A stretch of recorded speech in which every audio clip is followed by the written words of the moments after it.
De plus, il a imposé à l'État algérien et aux Algériens le sévrage de l'écoute et exécution de leur somptueux hymne national mis en vers par Moufdi Zakaria, un mouzabite d'extraction amazigh, et sous l'initiative de Ben Ramlan, un kabyle de la même extraction.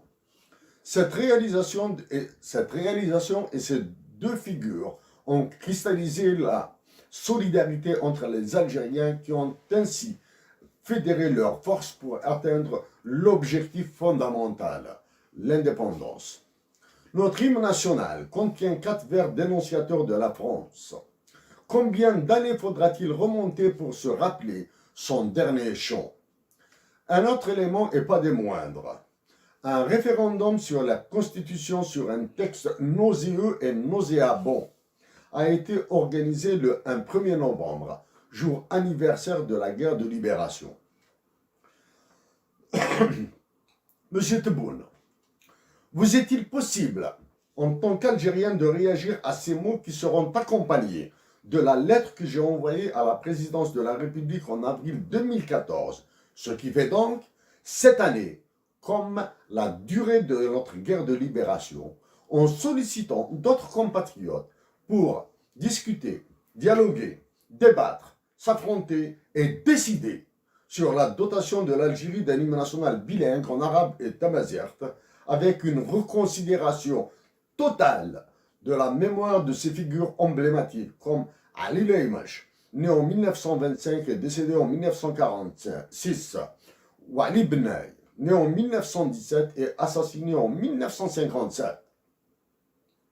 Mohamed Haroun, né en 1949 et décédé en 1996, en laissant dans le dénuement total sa famille, qui a été torturée à mort, à devenir fou dans les prisons algériennes comme Lombez, dans les Aurès, cette terre chaoui, tout aussi amazigh que révolutionnaire. À propos de l'hymne national, c'est en 1964 que Hussein Aït Ahmed a posé sa problématique. Il a écrit dans la guerre et l'après-guerre. Le problème de l'hymne national, qui fait partie de ces détails importants, peut être réglé rapidement par voie de concours. Est venu ensuite l'art du démiurge, du thaumaturge, Lounas Matoub, né en 1956 et assassiné en 1996, qui a fait de notre patrie et de son anthropologie ses sujets divins.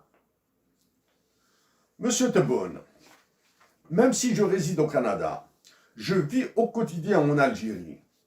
En 2013, une perle algérienne m'a sollicité pour une action en faveur de la langue amazigh.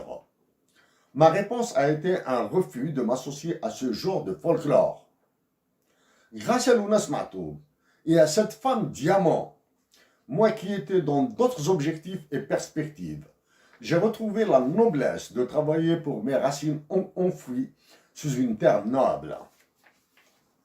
En 2016, Dihya Louise, de son vrai nom Louise Auzelag, doctorante en économie, écrivain et poète d'exception tant en tamazight qu'en arabe, qui est née en 1985 et rappelée à Dieu en 2017, m'a dit qu'elle essaiera de créer un hymne national bilingue. Son destin contenait une atteinte par un cancer du sein.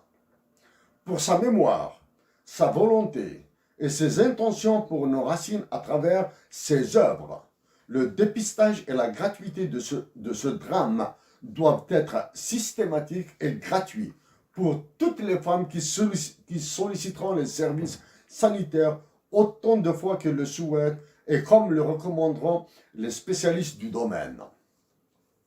Une journée de dépistage du cancer du sein qui portera son nom est le minimum qu'exige la mémoire de cette femme et de celles qui ont donné à l'Algérie ce qu'elle pouvait. Monsieur Tebboune, en conclusion, grâce à une obole de Dieu, ma vie a atteint une valeur que je peux offrir à ma patrie.